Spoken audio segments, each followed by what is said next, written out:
Hi, it's the girl out there right here with you. It's me, Cindy. And this week I am here with Surprise. It's Dear Diary. Dear Diary. Hello, Dear Diary. You know what's so exciting? What? We're now like officially YouTubers. We are, aren't we? My kids are so impressed by that. Like, I could tell them I met Adele and they would not be nearly as impressed as me being on YouTube. I know. It's so exciting. I like that Dan or your son, he'll be okay with the fact that I mentioned his name, gave us a like. It's so important to him. He's like, oh my gosh, Mom, you don't have any likes on your first podcast. Here, I'll give you your first one. I think it might be our only one so far. Might be, guys. Get out there. Like Come on, us. you can give us a like. Kids really want me to be a YouTube celeb. I think it's a good mission for the two of us. And I just think, why not? This is great. But it's quite exciting. I give huge props to Simone, who is doing all this. Eventually, Simone has actually the person who is doing all this work for me. So because I will say you and I did try to do a YouTube channel. How long ago was that? Oh gosh. We did it. Yeah. It's there. We created it. I mean, we basically loosened the lid on the jar for Simone. That's probably what she would say. That's a good analogy, right? Yeah, we did that. But then Simone, who has agreed that she will do a podcast with me to explain all the work that she is doing for me right now, which is amazing, has now created this YouTube site and just said like, oh, just so you know, you're now up on YouTube. Just did it. It's great. Whatever. So it's just one more platform, which for me, if we end up getting views, I think great. Just the fact that I'm looking at the two of us with our matching hair and just think that's I know. It's like, oh gosh, we really do look alike. It's great. But more just how you can get people to hear people's stories and get to visually, you hear them, but then to see them, it's so good. So I agree. Like there is, some of us are really auditory, right? Like we'll really connect over somebody's voice, but other people just can't. And they need that. They need those visual cues. They need to see expressions on faces. And this allows for all those opportunities. So 100%. So there we are. We are now going to be there for the whole world to see. So congratulations. Here we are. Yay. No, I'm no longer anonymous. Nope. Dear Diary is now for all. The girl out there and Dear Diary. So we're going to talk a little bit about what you experienced last weekend. Well, yes, this is super exciting. Okay. So Cindy attuned me to her Reiki. So not only are we soulmates on so many things, now we are forever connected by our Reiki power, energy. Yes. I don't know what to call it. Yeah. So I got reattuned after several years. I was definitely out of practice and was really just mostly excited to be reattuned by my one and only Cindy. It was really cool. Like it was very different from the first time. And I'm glad I have that experience to compare it to, so I can help explain to people how exceptional this experience was. And this was a level 1 Reiki. For those of you who know Reiki at all, this is your gateway into it. And the attunement is when a Reiki Master is, you've probably explained this. Anyway. I have it. Okay, so Cindy is the Reiki Master, and once she's accredited with the master level, that's when you can attune other people. So basically I've been dying to have this happen since she's become a master, but because I love Cindy and I want her to stop working so much, I don't ask her to do these things, but she invited me and to a class with 5 other women. And it was interesting. My husband said, like, I wonder why no men do these things. Anyway, that's another topic. We can talk about that right after, but yeah. It was a full day. Started in the morning in this beautiful room with soft lighting and mats and pillows. And it was just the second you walked in the door, it was a lovely experience. And then after our attunement in the morning, we had an opportunity to practice our new skills with another person. So we buddied up and exchanged services, so to speak. But now, when I was attuned initially, there was only one other person in the class with me. It's very small. And the attunement process is, it's pretty sacred. It's special. Your eyes are closed. So you're just in your head and your thoughts and the energy, and listening to the other women's experience of that initial attunement experience. I was like, I think I went into the wrong class, because that was like, it was like Cindy gave everybody intuition in the moment. People had like bright light visions. They had heart rate increases. People shed tears. Their body temperatures changed.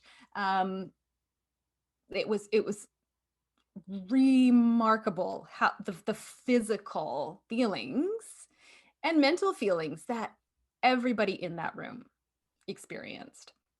But the real, kind of jaw-dropping moments happened later when we got to practice on each other. And like, I'm sure Simone wouldn't mind me saying this, but like, Simone was treating a woman with her skills, and she almost took on a panic attack from one of the other women in the room. Like, and it was scary for her in the moment. But afterwards, understanding the power she had to share someone's energy like that has never been my understanding of Reiki.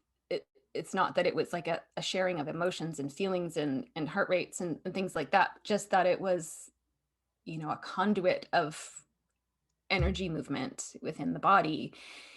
And although that's happening as well in these moments, the fact that she was, had these like physical things happening to her body, and another woman as well, like very, very hot, like pulling layers off, like not sure they could cope with the heat, and visions, like sharing visions, one person treating another and discussing it afterwards, could associate their thought at the different chakras. Yes, I know. Now, I gotta say, like, I am somebody who's working on their intuition, and I'm not a very feely person. I didn't have that exact type of experience, but there was no denying that these experiences, the majority of the people were legit. Like, there's no way they could have been pre-planned or discussed or been like, oh yeah, there were tears, there were overwhelm in so many ways. I think everybody came out of that feeling so much more powerful, so much more aware of themselves and the gifts that they have. It's kind of addictive. You just like, now you're like, I want more. That was good. And I mean, the huge gift is to the world that now that many more people have Reiki to share. Yes. Anyway, it's such a powerful day. I spent the following day crying spontaneously. Yes. And I'm not a crier. I don't know if Cindy has even ever seen me cry. Maybe. No, never. No. Generally happens alone in the shower if it's gonna happen. Yes. Oh, Stephanie's just frozen for a second. But yes, I've never seen Stephanie cry. Not one time. It couldn't. One time you saw me cry, you remember? No, not one time. Not one time. Oh, yeah. So anyway, this is why it's, you know, that some massive shift has happened in you when your body needs to release these things spontaneously. Not in a sadness, not in a like, I'm having an emotional breakdown. It's I'm having an emotional release and breakthrough. And that was, thank you. That's what I always was saying. You were even, it was so good because you had said, please prepare people for what will happen in the 21 days after. And sometimes it'll be on like day 4, day 5, or maybe it'll be on day 1. And, you know, people were saying the next day, like, I'm not going to mention who, but like people were saying, I can't get off the toilet. And I'm like, oh yeah, you're just clearing. Your body is clearing and detoxifying. And it really, I will reflect back on when I first did the training, and I was so stuck in like, at 10 a.m. we will do this. And then at 11 a.m. I will talk about the history of Reiki. And I was so determined that I needed to share all of like the teaching things that I needed to do. And then as I've evolved, I'm like, no, I just need to follow, you know, it was you that said, nobody cares. They can all Google what Reiki is. They want to learn from you. And so I've just kind of gone with this, like, I'm just going to pay attention to whatever comes in. And this is what the day is. And I have to listen to my intuition and what I teach you. And we're going to be taught probably not even by me. It's just going to be by what I'm guided by. And that'll be how the day will be. And each time it's felt so much, it's just love that flows through. And the guides, when we do the training, and it's guides that are with us, right? It just, it's such a beautiful day. I was so overwhelmed to have you there. Just knowing that link is deeper. It's such a beautiful, it's so beautiful. Yeah.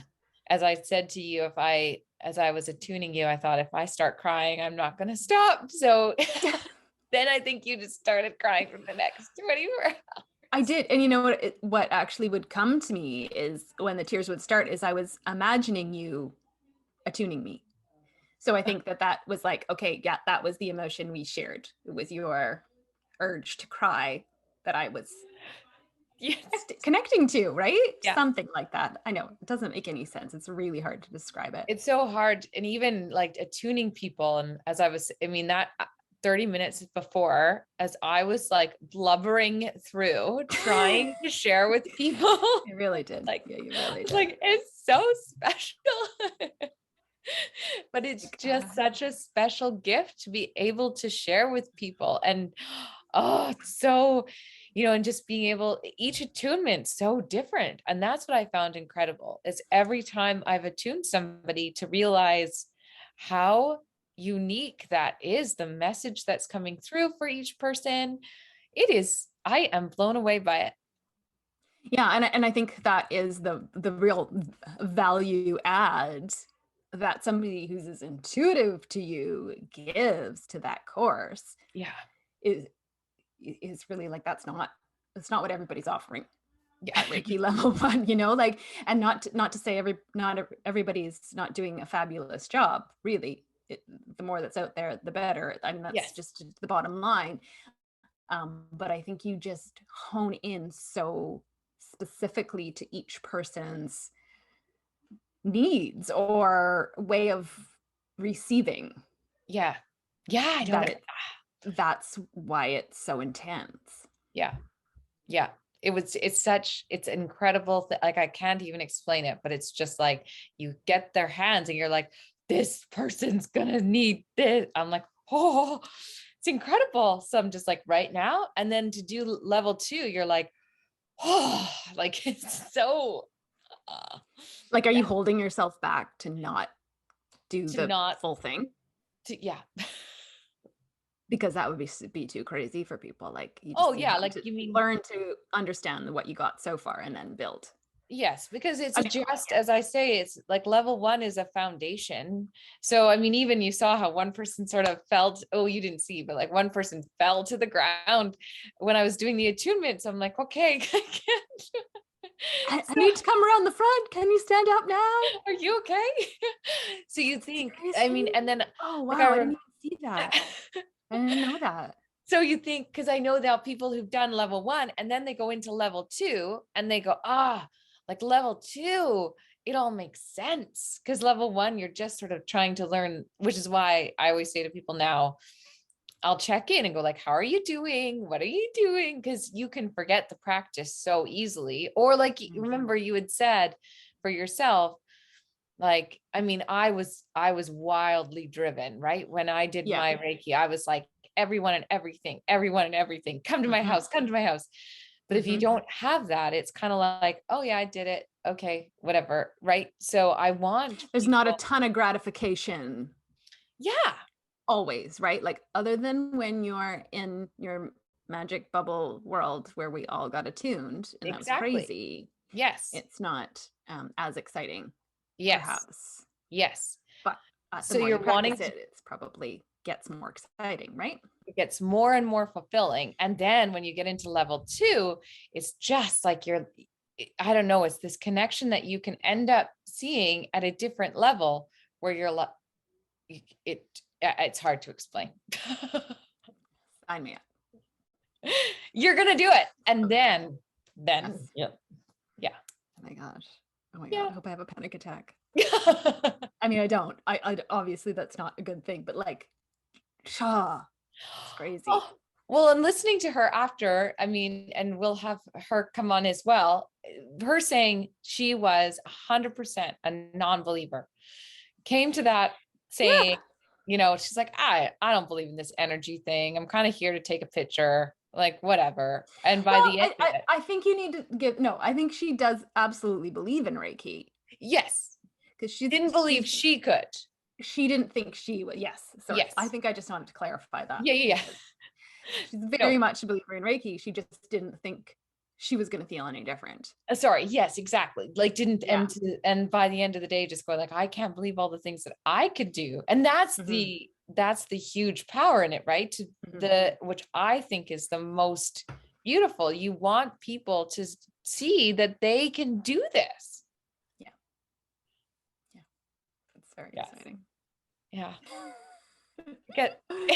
Yeah. So if anybody's, I know we've said this probably a million times before, but if you are ever considering doing it, just do it with Cindy.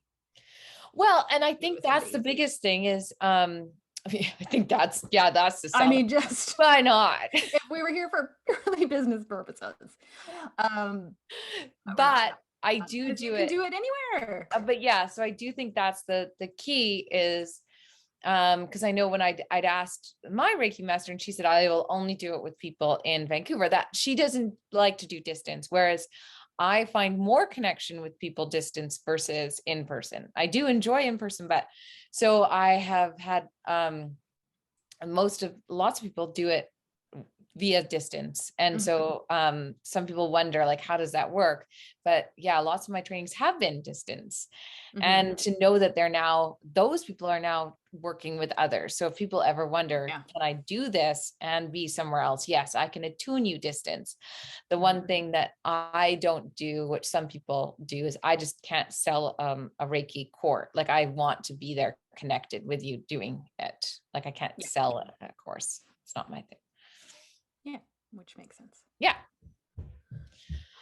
So that's the exciting thing. And we also this weekend painted.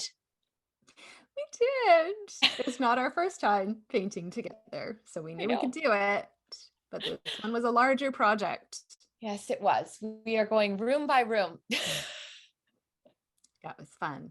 It was fun. And it was really nice to have your son there. And as much as that was difficult for you at times, it's very difficult when it's your nephew, or it's very different when it's your nephew versus your son.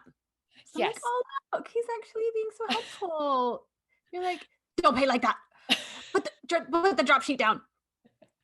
Why don't you go have lunch? which, you know, it's just unfortunately one of those gifts we have as mothers, is that Yes. our children will irritate us more than anybody else. Little tolerance, but you know what, it was that the downstairs basement room, it's so funny because that room was one of the selling features of this home 13 years ago, right? To have this big basement room. And I had all these visions of what that room was going to look like so many years ago.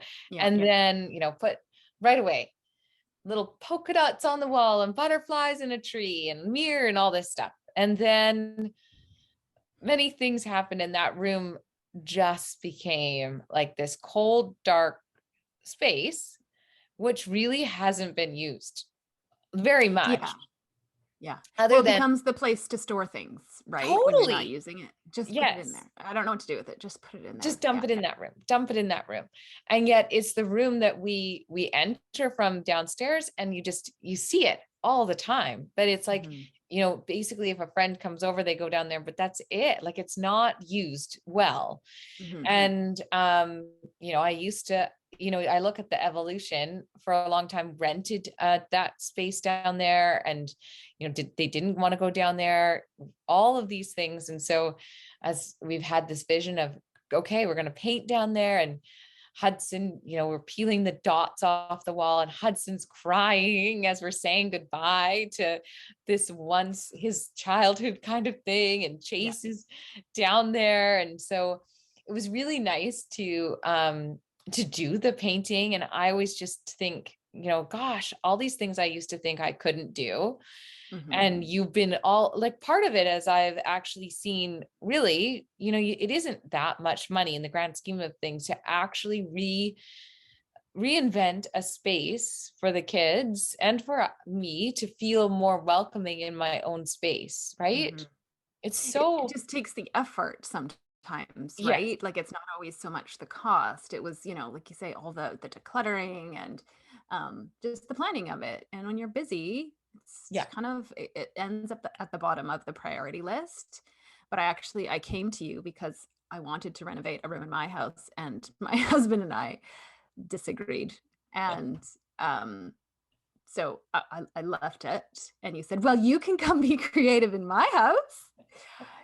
So thank you, husband, for not wanting me to renovate in our house and putting my attention and energy into yours, because I mean, let's face it, I'm at your house a lot. Might as well work there too.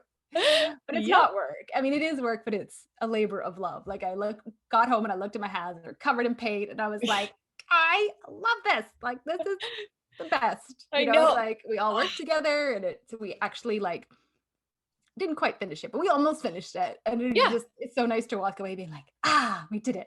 Right? Yes. And that was where, I mean, you were so calm yesterday. I was so irritated well, I mean, like, it's a lot easier when you could just step away from your children and not be the go-to. I mean, go ahead. Your kids can scream all they want. I don't mind. It's fine. But then so we're a good team. But waking up today, and Chase comes in and he goes, that was the best weekend. And what can we do next? Like, I loved it so much. And he's like, he's designed things for what's going to hang for, like, and I'm like, you know what? That's great. Like, there you go. To see he's inspired to be in that room, as opposed to that being like the punishment room. Yes. Go play downstairs. Just want to talk to Andy Steph. Go play downstairs. So true. So thank you for that. All these transitions that we think we're never going to get to in life, right? Like the toddlers, and you're just like, oh, well, I'm just obviously never going to sleep again, and my house is just going to be trashed all the time. And then you're like, wait a second. Does it have to be like that? Get there. Baby steps. Except now we're just in the taxiing role, which you thought your idea that we both just need some taxi hats. We do. And yours is on the way. Will arrive at your door any day now. I did actually send you a taxi hat. Surprise. That's amazing. You know, I'll wear it. I don't know where it's coming from though, because I ordered it a really long time ago and you still haven't got it. So anyway, I figure you just put it in the front seat. You just pop that bad boy on. And then eventually it'll embarrass your children enough that they'll try and get rides with their friends. I love that idea. It's right. Like, oh, if we go with my mom, she's going to wear the taxi hat. Where are we going? Can we see if your mom can drive us? Oh, gosh. I mean, really, it's a lot. And like, the bus works sometimes, but not for hockey gear and football gear. It's too much. It's too much. Yeah. I don't know why they like to have sports. I don't know, and then COVID really killed carpooling. Yes. So I think that was my downfall, is that at least you used to be able to go back and forth. And then I think I've just gotten out of the habit of asking, right? Nobody does carpooling very much. Well, we're just starting to kind of see the other parents. Like you said, like you ran into somebody you know quite well the other day at hockey, and you're like, oh, does your kid play on the other team? No, he plays on the same team as your son. Like, you just don't even know, right? Like, because we're not. I didn't know. We're not interacting quite yet. We're still 6 feet apart and masked. So, you kind of go out and check your pass and away you go. So we'll get there. We'll be like, oh, you live 2 doors down. I'll drive there. You can drop back, right? Like, hopefully we'll get there. Hopefully it will arrive. I know it's such a good, you really don't know who's on each other's hockey teams or teams, right? Hopefully I'm not the only one. I don't think you are. I think you are. I know. Yeah. You also live in a bigger city, so it's true. There's tons of people. It's true. Whereas I'm in a smaller town, so you kind of see those same faces over and over again. You have like one bus. Yeah, exactly. Harder for me to show up in my sweatpants because people would be like, "Ooh, somebody's having a bad day." So anyway, those times when you can just roll up, not get out of the car, are the best. That's it. Yeah. Mm-hmm. Really though, like, don't you just always show up? Like, can't you just drive around always? Like, I find I'm either like dressed or I'm like not dressed. Not dressed. It's either like, oh, or oh. Steph had to go to the office today, or Steph didn't think she was going to run into anyone, kind of a day. Happens for sure. Yeah. But yeah, no, most activities you do just wait outside unless it's like a game. You go and watch sometimes. Most of the time I should pretend I'm watching it, and then they say, "Did you see that?" And I say, "Yeah, you were so good." No idea. Honest. It's okay. It happens all the time. Yeah, and certain activities that are easier to watch than others. What is your favorite activity to watch? Races. Oh, right. I don't know if you remember from my favorite things episode, but right, I love watching kids race, or adults for that matter. Anytime a person, a human, is putting all of their effort into a race, to me is so exhilarating, because I am not that person. I've never pushed myself like that. So I really admire it in other people. I said to you the other day that my dream job would be to cheer for people while in races. Yes. I do think that's a great, like, I think you are just the best cheerleader ever. But I think, wouldn't it be great if you just went around the world and you were just like the person? Anybody want to hire me to cheer for them? I make great signs. They don't look store-bought. They're homemade. I buy punch-out letters and I cheer really loud. I will. That's the one place you'll see me cry, generally speaking, but typically only if I'm alone.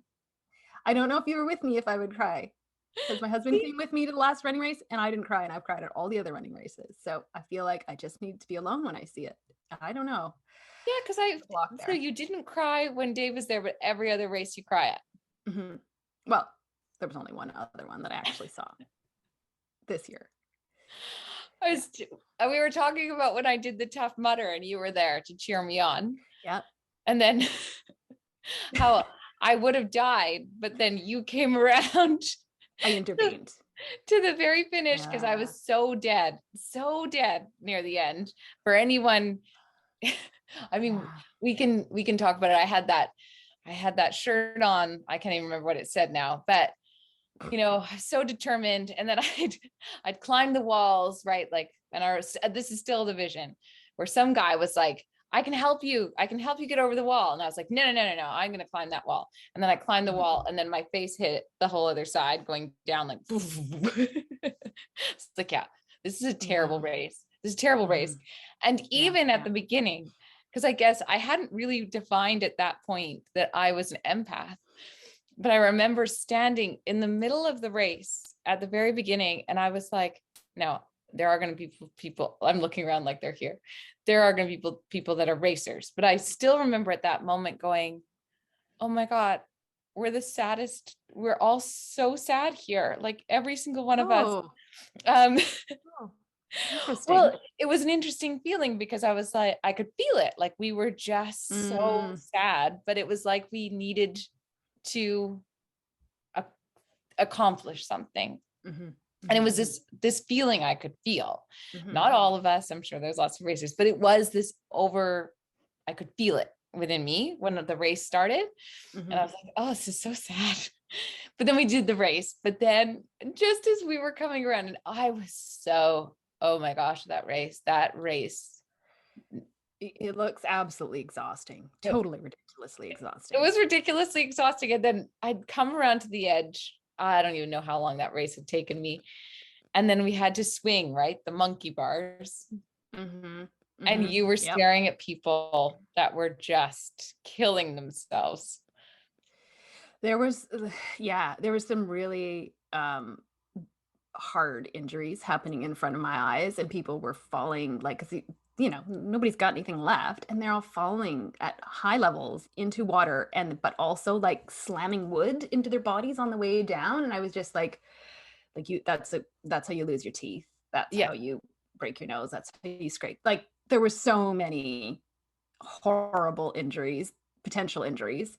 And you can't even tell in that moment, right? Because people are so adrenaline up and they're like, no, I can keep going, even though their like knee is hanging from their thigh bone. Like, you know, it was quite gruesome at that point.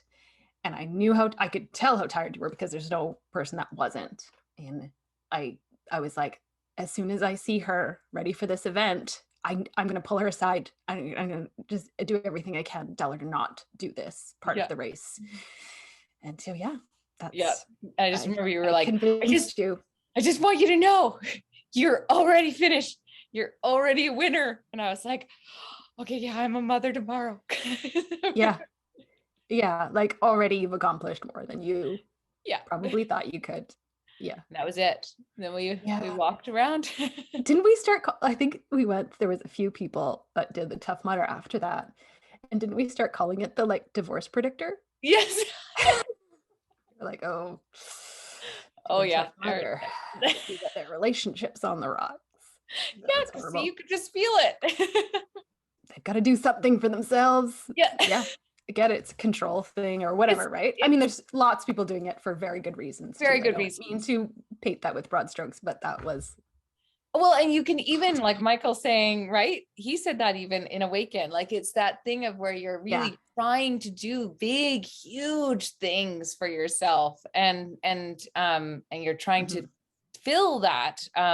And again, I'm not saying this with a one broad stroke, but I often will say that for people. I even said this, it was like almost my form, like some people might cheat in a relationship. I would cheat by going, like that was my gym. My gym was my form of addiction. And which is why now I just don't need to do that anymore. I'll just sit.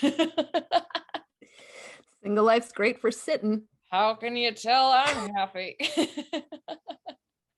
Exactly. And really, has your weight fluctuated? Well, I'm just not. You're at your happy weight. I'm at my happy weight. Yes. You know, you're not trying to lose 5 pounds, 10 pounds. It's just, I don't think you probably couldn't do a whole lot to adjust your weight if you wanted to right now. No. Right? You might be able to gain better muscle tone, whatever, but yes. Right? Don't but they that say need that to control. that need to control like I was then. So, yeah. but if I wanted to see you cry, I Yeah. could do a race. Yeah.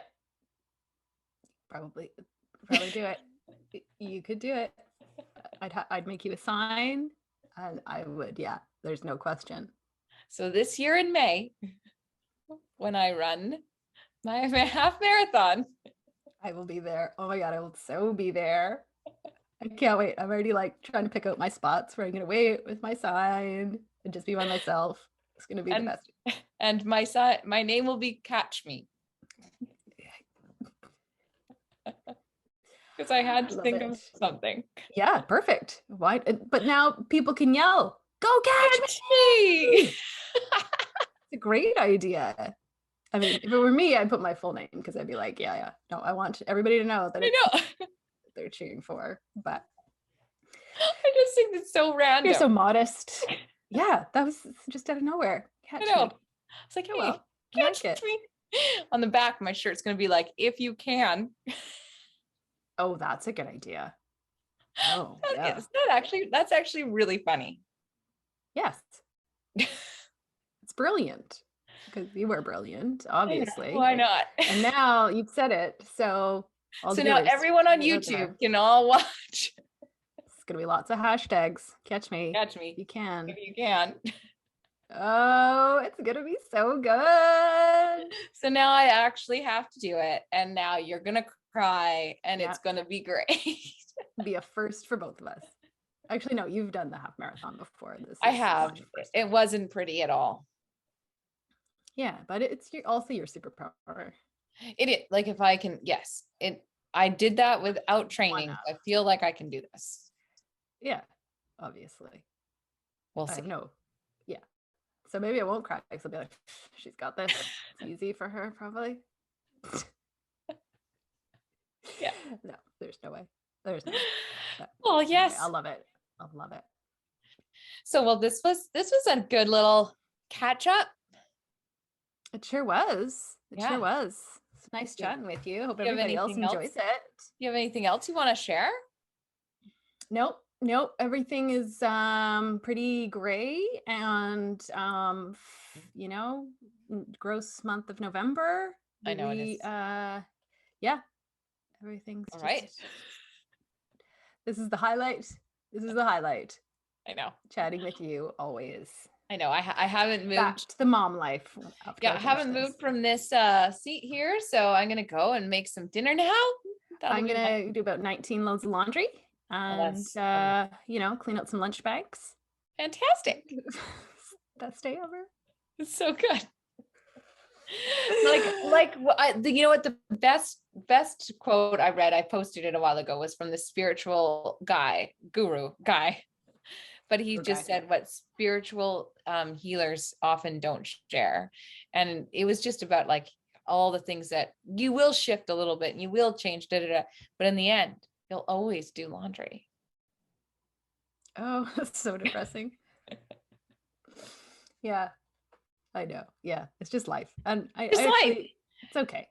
But it's okay. Like, it's kind of like just makes you realize, like, when you're really trying to make these big, huge things, it's like, but really it's okay. We're all just going to be doing laundry.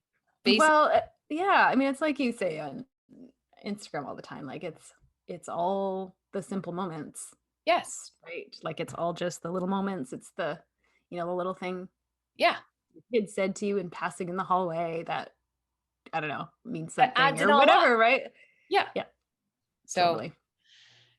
It's the laundry and the moments when you're going to cheer and I'm going to be like, oh my God, I saw her cry. Oh my God.